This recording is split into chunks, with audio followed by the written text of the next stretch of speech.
नमस्कार दोस्तों, JKY Tejpal sir के इस ऑनलाइन प्लेटफॉर्म पर मैं तेजपाल सिंह आप लोगों का हार्दिक स्वागत करता हूं। और आज का जो आपका ज्योग्राफी का जो टॉपिक चल रहा है उसके साथ में हम कुछ टॉपिक सिविक्स के करेंगे, जो आपके आने वाले एग्जाम्स में ज़्यादातर क्वेश्चन उन्हीं से पूछे जाने लग रहे हैं। ठीक है, फिर एक बार आप लोगों को विदित करवा देता हूं कि चंडीगढ़ पुलिस और दिल्ली पुलिस, इन दोनों में सिविक्स का बहुत बड़ा रोल है और इनमें से 8-8, 9-9 क्वेश्चन लगभग दोनों एग्जाम्स में आप लोगों से पूछे जाएंगे। ऑफलाइन क्लासेस के लिए मैंने आपको पहले ही बताया था और अब फिर बता रहा हूं। ऑफलाइन क्लासेस प्रयास education hub near bus stand Narnaul सुबह 9 बजे से लेकर 2 बजे तक रन होती हैं और ऑनलाइन क्लासेस इवनिंग में आपकी शुरू होती हैं। तो आप ज़्यादा से ज़्यादा क्लासेस लें और अपने आने वाले एग्जाम्स में अपना जो सिलेक्शन है उसको निश्चित करें। इसके अलावा कुछ चीज़ें और हैं, जैसे चंडीगढ़ पुलिस में एक कंप्यूटर का डिप्लोमा वगैरह के बारे में भी पूछ रखा है कि कंप्यूटर का जो डिप्लोमा है उसके बारे में भी पूछ रखा है। वो एक बेसिक फॉर्मेट मांगा गया है जो अभी हाल फिलहाल में हो नहीं है, तो भी कोई ऐसा जरूरी नहीं है, लेकिन आपका डीवी के समय आपका जो रिक्रूटमेंट कंप्लीट हो उससे पहले आपके पास में वो चीज होनी चाहिए। ठीक है, तो जो स्टूडेंट जो कमेंट के माध्यम से बता रहे थे, तो ऐसा अभी कोई खास इशू दिया नहीं है कि जिस दिन आप फॉर्म फिलअप करो उसी दिन आपके पास में वो होना चाहिए। ठीक है, तो आपकी जो क्लासेज हैं वो रेगुलर तरीके से आप लोग लिया करें और वीडियो अगर आपको अच्छा लगता है, आपको सीखने का, आपको उस टॉपिक में ज़्यादा कुछ जानने का अगर मन करता है, तो आप लोग उस वीडियो को अपने साथियों तक पहुंचाएं। ज़्यादा से ज़्यादा वीडियो को शेयर किया करो, वीडियो अच्छी लगे तो उसको लाइक करो और चैनल को सब्सक्राइब करो और अपने साथियों तक ऑफलाइन और ऑनलाइन दोनों मोड्स की इंफॉर्मेशन पहुंचाओ कि जो ऑफलाइन क्लासेस हैं वो भी रनिंग है और ऑनलाइन क्लासेस हैं वो भी आपकी रनिंग है। ठीक है, तो ज़्यादा देर ना करते हुए आज का आपका जो टॉपिक है उसके बारे में डिस्कस करते हैं। तो पहला जो आज का आपका टॉपिक रहने वाला है वो पहला टॉपिक होगा आपका भारत की कृषि विधियों के नाम। भारत की कृषि विधियों के नाम मीन्स भारत में ऐसी जो कृषि होती है, कोई किस किस चीज की कृषि होती है और उसको हम किस किस नाम से जानते हैं। जैसे कि कुछ चीजें ऐसी हैं कि कृषि के साथ साथ में पशुपालन भी होता है, क्योंकि आपने पढ़ा कि भारत एक कृषि प्रधान देश है और उस कृषि प्रधान देश में कृषि और पशुपालन दोनों चीजें साथ में भी होती हैं। तो इसलिए कुछ हम यहाँ पे सेलेक्टेड कृषि विधियों को पढ़ेंगे और उन कृषि विधियों का नाम क्या है। आप लोगों का आने वाले एग्जाम्स में इस टॉपिक से एक क्वेश्चन डेफिनेट आप लोगों से पूछा जाता है। हर एग्जाम में आप कोई भी एग्जाम उठा के देख लेना, प्रीवियस ईयर के क्वेश्चन सेट है उनको उठा के देख लेना, उन सब प्रीवियस ईयर के क्वेश्चन सेट में भी आप लोगों को ये मिलेगा। तो आप कोशिश ये करना कि जो टॉपिक आपको करवाया जाता है उसको राइटिंग करें, उसको सुने, उसमें अगर कोई डाउट होता है, कोई स्टेटमेंट आपको क्लियर नहीं होती है, तो कमेंट के माध्यम से वो स्टेटमेंट हम तक पहुंचाए ताकि आपका डाउट है वो क्लियर किया जा सके। तो चलो देरी ना करते हुए टॉपिक को डिस्कस करते हैं। आपका भारत की कृषि विधियों के नाम। तो यहां पे जो कृषि विधि है उसमें सबसे पहला नाम आता है सेरीकल्चर का। सेरीकल्चर, जो सेरीकल्चर है ये किस की खेती को कहा जाता है? ये रेशम के कीट पालन, रेशम के कीट पालन की जो खेती होती है, जिससे रेशम का कीड़ा पालन की जो कृषि होती है उसको क्या कहा जाता है? सेरीकल्चर। दूसरा है आपका एपीकल्चर। एपीकल्चर, एपीकल्चर का जो खेती है या किस चीज की खेती को हम एपीकल्चर कहते हैं, तो यहां पे जो मधुमक्खी पालन की प्रक्रिया होती है, मधुमक्खी जो पालन की प्रक्रिया होती है उस खेती को या उस प्रोसेस को क्या कहा जाता है? एपीकल्चर। हालांकि जो अगर हम वर्तमान में देखें तो एपीकल्चर से शहद का उत्पादन होता है। और आत्मनिर्भर भारत के तहत कुछ ऐसी चीजें हैं जिनको सरकार भी बढ़ावा दे रही है। जैसे अगर कोई एपीकल्चर की खेती करता है या इसके फार्मिंग करता है तो उसके ऊपर सरकार ने कुछ अनुदान जारी कर रखा है। शुरुआत में इसका 25% इसके ऊपर सरकार ने अनुदान जारी किया था, जो हाल ही के दिनों में बढ़ भी गया है, ऐसा बताया गया है। तो उसके बाद वाली कृषि जो आपकी विधि है उसके बारे में डिस्कस करते हैं। एपीकल्चर हो गया, पीसी कल्चर। पीसी कल्चर का जो मतलब होता है यहाँ पे वो है मछली पालन से। जो मछली पालन होता है इसको कहा जाता है पीसी कल्चर। उसके बाद में है आपका विटीकल्चर। विटीकल्चर किसको कहते हैं? अंगूर की खेती जो होती है उसको, अंगूर की खेती की जो फार्मिंग होती है उसको क्या कहा जाता है? विटीकल्चर। इसके बाद में आता है आपका वर्मी कल्चर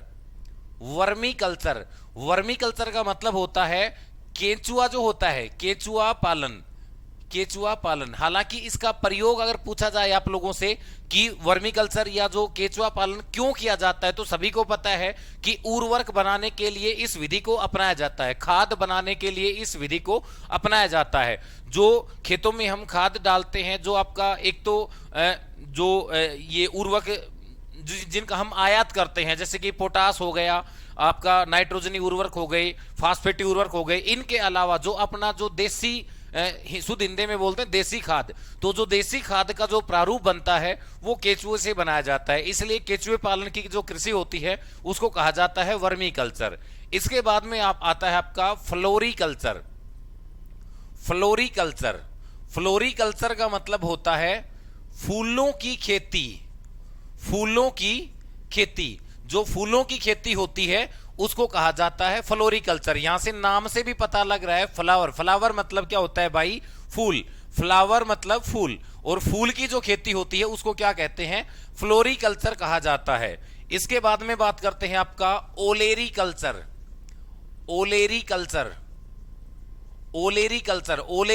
का यहां से मतलब होता है सब्जियों की खेती जो होती है उसको कहा जाता है ओलेरीकल्चर। उसके बाद में आता है आपका पोमोकल्चर का मतलब होता है फलों के उत्पादन के लिए अपनाई गई तकनीक या फलों का उत्पादन बढ़ाने के लिए जो खेती की जाती है उसको कहा जाता है पोमोकल्चर। तो यहां आपका आंसर हो जाएगा फलों की खेती की जो प्रक्रिया है उसको हम क्या कहते हैं? पोमोकल्चर। उसके बाद में आता है आपका विटीकल्चर हो गया, वर्मीकल्चर, हाइड्रोपोनिक्स। ये एक कृषि विधि में भी आप लोगों का आएगा, जो कृषि विधि पढ़ेंगे उसमें भी आएगा, जिसको कृषि क्रांतियों के बारे में हम पढ़ेंगे तो उसमें भी आएगा। इसको कहा जाता है तल रहित या जड़ रहित पौधों का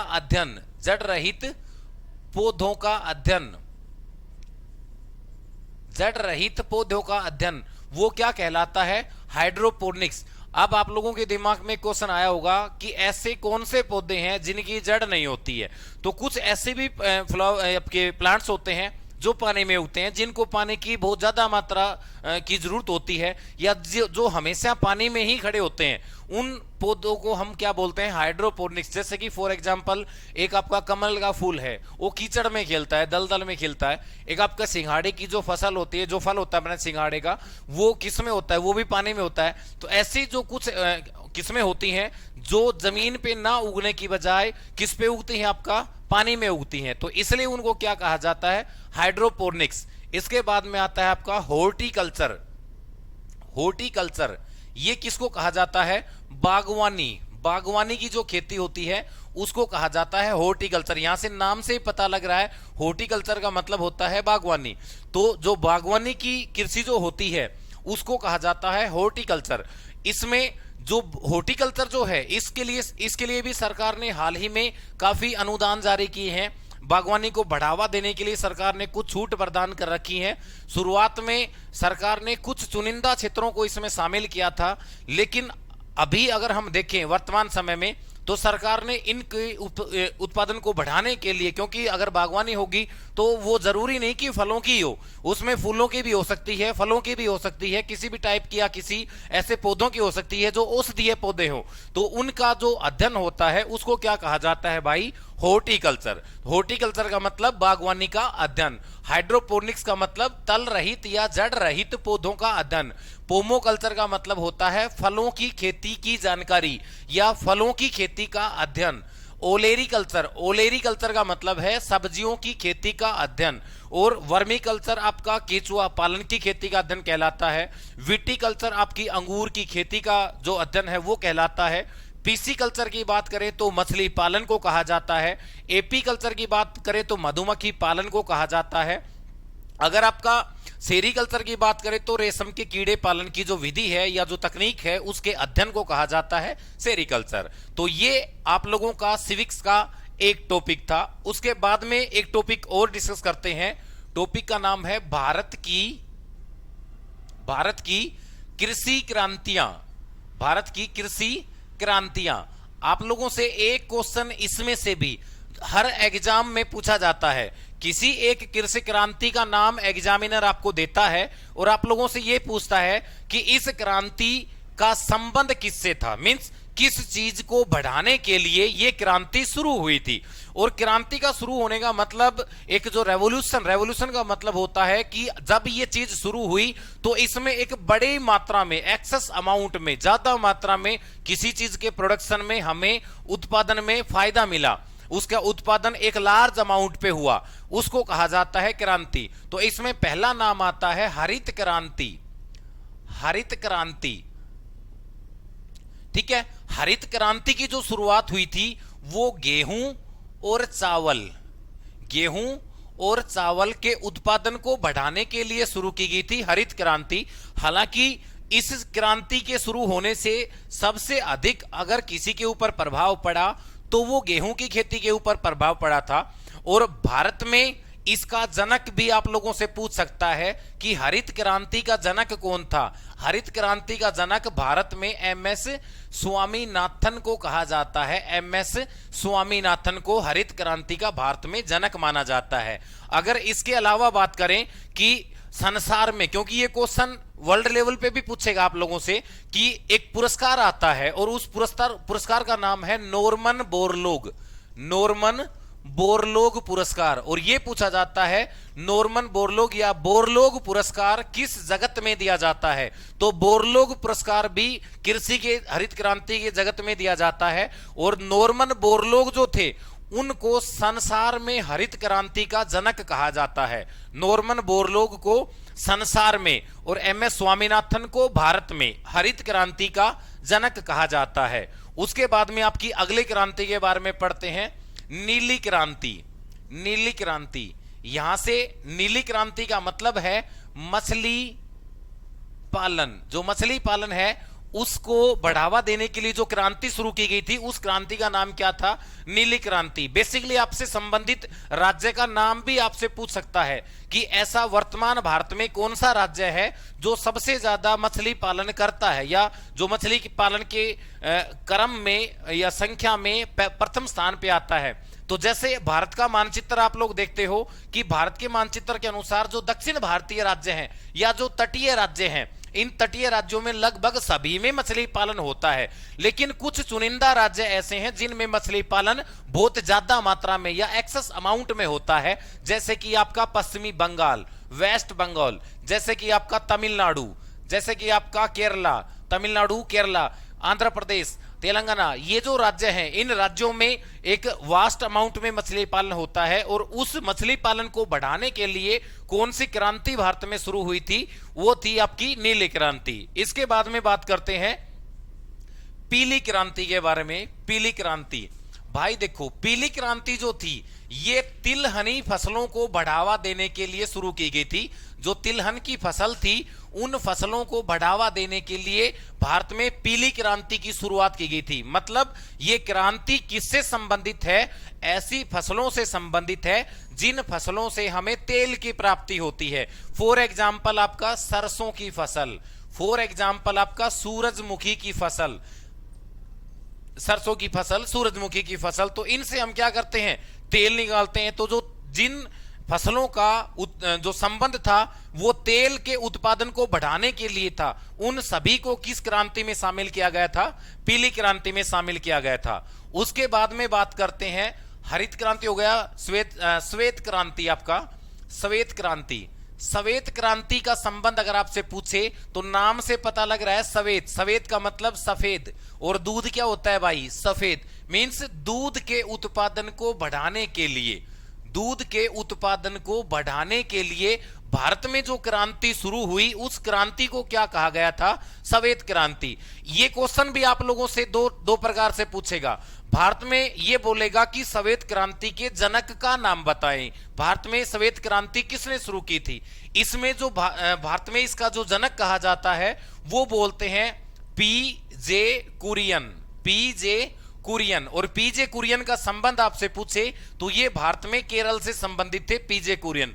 हालांकि दूध का उत्पादन बढ़ाने के लिए एक ऑपरेशन भी शुरू किया गया था, जिस ऑपरेशन को बोला गया था operation flood. Operation flood means दूध की बाढ़ आए, दूध एक ज्यादा मात्रा में उत्पादन किया जाए, इसलिए ऑपरेशन फ्लड नाम दिया गया था। और इसका संबंध किससे था, श्वेत क्रांति से था। इसका एक टाइप आप लोगों से और भी बन सकता है, यह पूछ सकता है भारत का कौन सा राज्य दूध के उत्पादन में प्रथम स्थान पे है। तो वर्तमान भारत में अगर हम बात करें तो उत्तर प्रदेश ऐसा राज्य है जो दूध के उत्पादन में भारत में पहले स्थान पे आता है, यूपी, उत्तर प्रदेश, जिसमें मवेशियों की संख्या भी क्या है, ज्यादा होगी, तभी इसमें दूध का उत्पादन भी क्या होगा, ज्यादा होगा। इसके बाद में बात करते हैं भूरी क्रांति की। भूरी क्रांति, भाई देखो, ये जो भूरी क्रांति थी इसका संबंध था उर्वरक के उत्पादन से। उर्वरक का मतलब होता है जो फर्टिलाइजर्स हम यूज करते हैं, खाद, उर्वरक के उत्पादन से संबंधित क्रांति कौन सी थी, भूरी क्रांति। जो ये भूरी क्रांति है, इसमें भी एक क्वेश्चन आपको लोगों से पूछेगा कि भारत में सबसे पहले उर्वरक का कारखाना किस राज्य में खुला था, कौन सा ऐसा राज्य था जहां पे उर्वरक का कारखाना खोला गया था। तो ये झारखंड राज्य में एक जगह पड़ती है सिंदरी, झारखंड सिंदरी, यहां पे उर्वरक का प्लांट खोला गया था। और भारत का तमिलनाडु राज्य ऐसा है, तमिलनाडु, जो वर्तमान में सबसे ज्यादा उर्वरक का उत्पादन करता है। तमिलनाडु सबसे ज्यादा उर्वरक का उत्पादन करता है। जबकि अगर उर्वरक का उपभोग की बात करें या प्रयोग की बात करें, कौन सा ऐसा राज्य है जो सबसे ज्यादा उर्वरक का प्रयोग करता है, तो यहां पे आपका आंसर आ जाएगा पंजाब। पंजाब ऐसा राज्य है जो सबसे ज्यादा उर्वरक का प्रयोग करता है। तो पहला कारखाना भारत में उर्वरक का कहां पे खुला, सिंदरी, झारखंड में। और तमिलनाडु ऐसा राज्य है जो सबसे ज्यादा उर्वरक का उत्पादन करता है। और यह भी आपसे पूछ सकता है कि ऐसा कौन सा उर्वरक है जो भारत में पैदा नहीं होता, भारत उसका आयात करता है, इंपोर्ट करता है। तो याद रखना दोस्तों, भारत पूरी तरह से पोटास उर्वरक का आयात करता है, पूरी तरह से पोटास उर्वरक का आयात करता है। इसलिए जो पोटास उर्वरक है या पोटास से बने हुए जो उर्वरक हैं वो भारत में इतने ज्यादा पैमाने पे नहीं बनते, इसलिए इंडिया क्या करता है, उनका दूसरे देशों से इंपोर्ट करता है, इंपोर्ट करता है। अगली क्रांति के बारे में बात करते हैं, आपका बादामी क्रांति। बादामी क्रांति, अगर हम बादामी क्रांति की बात करें तो इस क्रांति का संबंध किससे था, मसालों के उत्पादन से। मसालों के उत्पादन से मींस मसालों का उत्पादन बढ़ाने के लिए जो क्रांति शुरू की गई थी, उस क्रांति का नाम था बादामी क्रांति।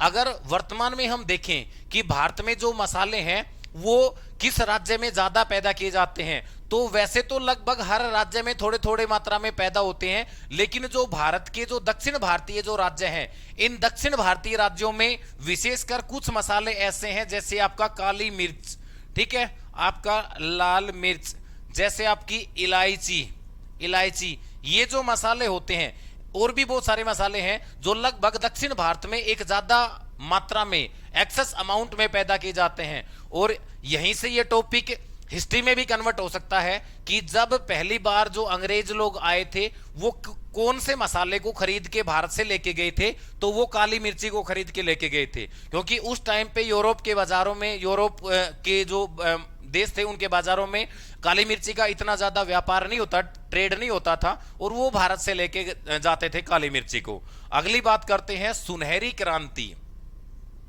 सुनहरी क्रांति, सुनहरी क्रांति, इसका संबंध किससे है?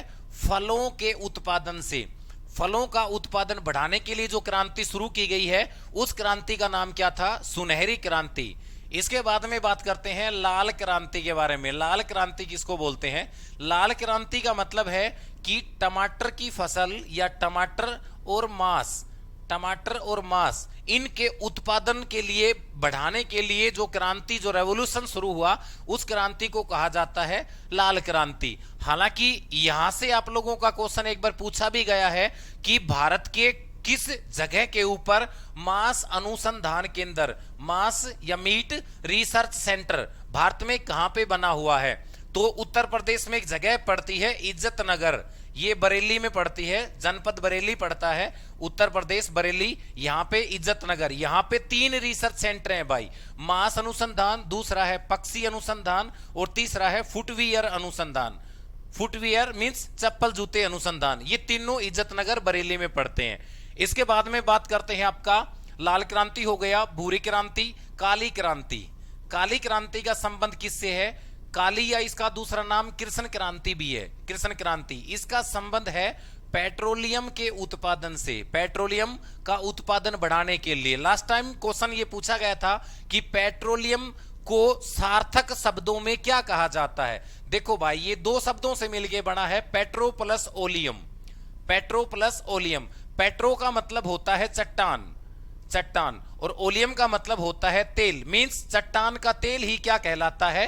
पेट्रोलियम कहलाता है। तो काली क्रांति का अगर बात करें कि काली क्रांति का संबंध किससे है, तो ये पेट्रोलियम के उत्पादन को बढ़ाने के लिए जो क्रांति शुरू की गई थी, उस क्रांति का नाम था काली क्रांति। अगली बात करते हैं गुलाबी क्रांति।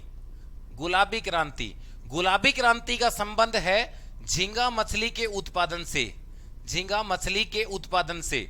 और ये जो झींगा मछली है, ये एक मछली की किस्म है, मछली का जो एक वैरायटी होता है, जो विशेषकर पश्चिमी बंगाल के तटीय जो क्षेत्र हैं उनमें पाया जाता है। इसके लिए पश्चिमी बंगाल ही प्रसिद्ध भी माना जाता है झींगा मछली। हालांकि वैसे उड़ीसा में, पश्चिमी बंगाल में, आपका आंध्रा में, इन सब जगह पे इसका उत्पादन तो होता है, लेकिन पहले स्थान पे जो राज्य है वो आता है आपका पश्चिमी बंगाल। तो यहां से अगर आपसे गुलाबी क्रांति के बारे में बात करता है, तो गुलाबी क्रांति का संबंध किससे है? झींगा मछली से।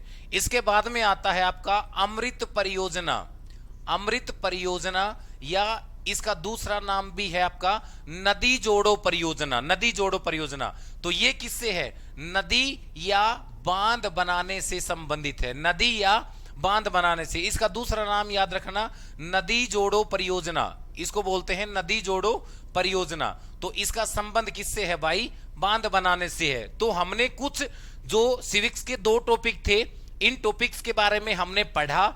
आप लोगों को ये टॉपिक्स की वीडियो अगर अच्छी लगी हो तो वीडियो को लाइक करें, शेयर करें, चैनल को सब्सक्राइब करें, और अपने साथियों तक भी इसको, इन टॉपिक्स को जो हम पढ़ा रहे हैं, इनको पहुंचाएं।